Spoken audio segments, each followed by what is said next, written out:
నమస్కారం స్నేహితులారా. అడవిలో 3 పందులు ఉండేవి. ముగ్గురు ఒక్కొక్క ఇళ్లు కట్టుకోవాలని నిర్ణయించుకున్నాయి.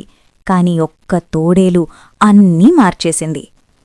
పొట్టి పాండు, మొద్దు మోహన్, చిట్టి చంటి అడవిలో 3 పంది సోదరులు.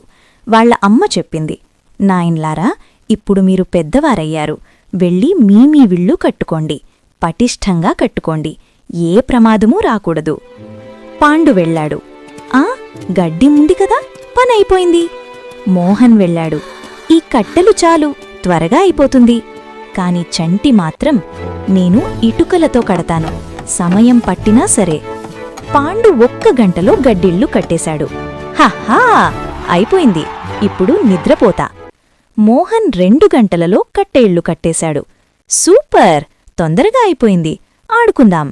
కాని చంటి రోజుల తరబడి పనిచేశాడు. ఒక్కొక్క ఇటుక పేర్చాడు, సిమెంటు పూశాడు. స్నేహితులందరూ నవ్వారు. చంటి, అంత కష్టమెందుకు? చంటి నవ్వాడు. మీరు చూస్తారు. ఒకరోజు అడవి నుండి ఒక భారీ తోడేలు వచ్చింది. కళ్ళు పెద్దవి, పళ్ళు పదునైనవి, కడుపు మండుతోంది. తోడేలు పాండు ఇంటికి వచ్చింది. తలుపు తెరు, లేకపోతే ఊది ఊది కూల్చేస్తాను.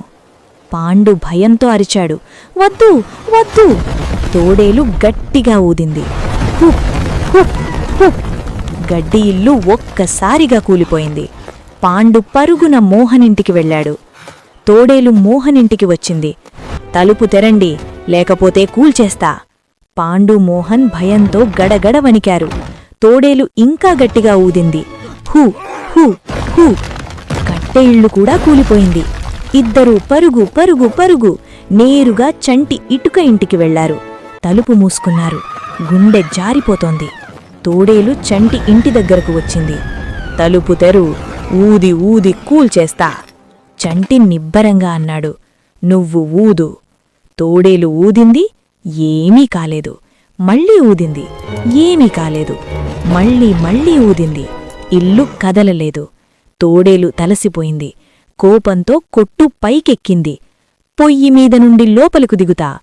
చంటి వెంటనే పొయ్యి వెలిగించాడు. తోడేలు దిగగానే వేడికి భయపడి పరుగు తీసింది. తిరిగి ఎప్పటికీ రాలేదు. స్నేహితులారా, 3 పందులు ఒక పాఠం నేర్పాయి. తొందరపడి చేసిన పని ఎప్పుడూ నిలవదు. కష్టపడి సమయం తీసుకుని చేసిన పని ఏ తుఫానులోనూ కూలదు. ఓపికతో చేసిన పని ఎప్పటికీ నిలబడుతుంది. మీరు ఒక్కసారి థమ్సప్ నొక్కితే ఈ కథ మరో 10 మందికి చేరుతుంది. వారికి కూడా ఈ స్ఫూర్తి దొరుకుతుంది.